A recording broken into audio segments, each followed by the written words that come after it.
again for sharing. Say thanks for sharing.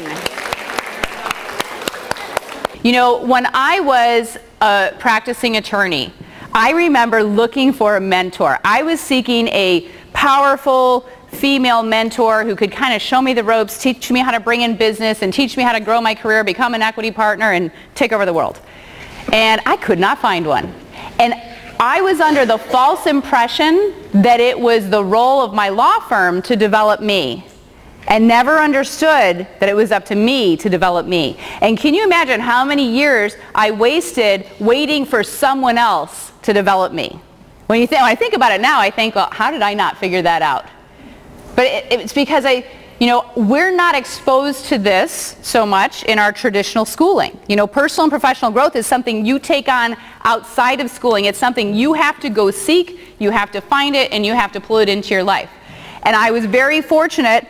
Back in 2001, I met a man on an airplane who handed me a book when he finished it and said, here, this is going to change your life. You need to read this.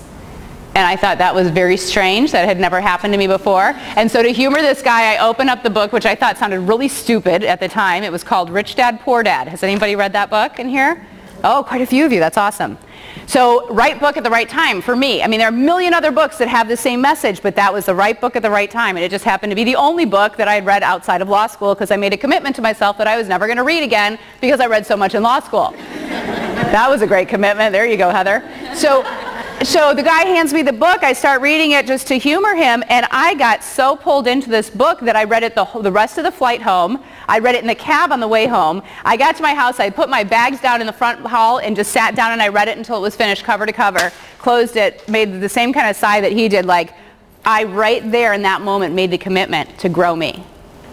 And can you imagine if I hadn't read that book at that time, where would my life be right now? Completely different place. So it's about taking responsibility for that and knowing that, you know, wherever you go is who you bring with you. So wherever you are in your personal development, there's a lid. We'll call it your leadership lid. That's what John Maxwell calls it.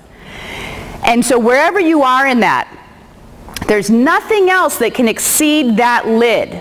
Not your relationships, not your health and fitness, not your finances.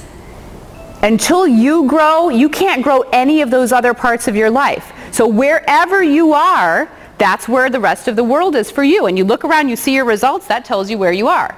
You want better results? Guess what? Grow you, your results will grow. It's that simple. It really is that simple.